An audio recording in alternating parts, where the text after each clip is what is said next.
സമരം ഇന്ന് 6ാം ദിവസത്തേക്ക് കടക്കുമ്പോൾ ഇന്ന് സമരം തീരാനുള്ള സാധ്യതകൾ ആണ് കൂടുതലും ആയി തെളിഞ്ഞു വരുന്നത്. ഇന്ന് വൈകുന്നേരം 6 മണിക്ക് കേന്ദ്ര സർക്കാരും ഒപ്പം തന്നെ കർഷക സംഘടനാ പ്രതിനിധികളും തമ്മിൽ നടക്കുന്ന 4ാം വട്ട ചർച്ചയിൽ ഈ സമരം ഒത്തുതീർപ്പിലേക്ക് നീങ്ങിയേക്കുമെന്നുള്ള വാർത്തകൾ തന്നെ പുറത്തു വരുന്നുണ്ട്.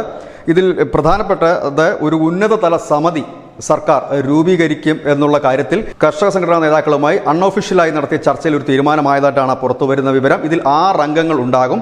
കേന്ദ്ര സർക്കാരിൻ്റെയും ഒപ്പം തന്നെ കർഷക സംഘടനകളുടെ പ്രതിനിധികളുണ്ടാകും. ഈ സമിതി ആയിരിക്കും ഇതിലെ കാര്യങ്ങൾ പരിശോധിക്കുക മാത്രമല്ല ഇത് നടപ്പാക്കുന്നതിൽ മേൽനോട്ടം വഹിക്കുന്നതും ഈ ഉന്നത സമിതി തന്നെ ആയിരിക്കും. ഒപ്പം തന്നെ എസ് സ്വാമിനാഥൻ കമ്മിറ്റി റിപ്പോർട്ട് ചില ഉറപ്പുകൾ നൽകും. കാരണം മുൻകാലങ്ങളിൽ കോൺഗ്രസ് രാജ്യം ഭരിക്കുമ്പോൾ ഈ എസ് സ്വാമിനാഥൻ റിപ്പോർട്ട് നടപ്പാക്കാൻ ശ്രമിച്ചപ്പോൾ അന്ന് ചില കർഷക സംഘടനകൾ എതിർത്തിരുന്നു. അതുകൂടെയൊക്കെ പരിശോധിച്ചുകൊണ്ട് ചില ഉറപ്പുകൾ നൽകിയിട്ടുണ്ട് എന്നൊരു വാർത്ത പുറത്തു വരുന്നുണ്ട്.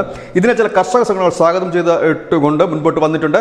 എന്നാൽ മറ്റു ചില സംഘടനകൾ ഇതിനോട് പ്രതികരിക്കാൻ തയ്യാറായിട്ടുമില്ല. ഒരുപക്ഷെ ഇന്ന് വൈകുന്നേരത്തോടു കൂടി ഈ സമരം അവസാനിക്കും. News desk news India Malayalam.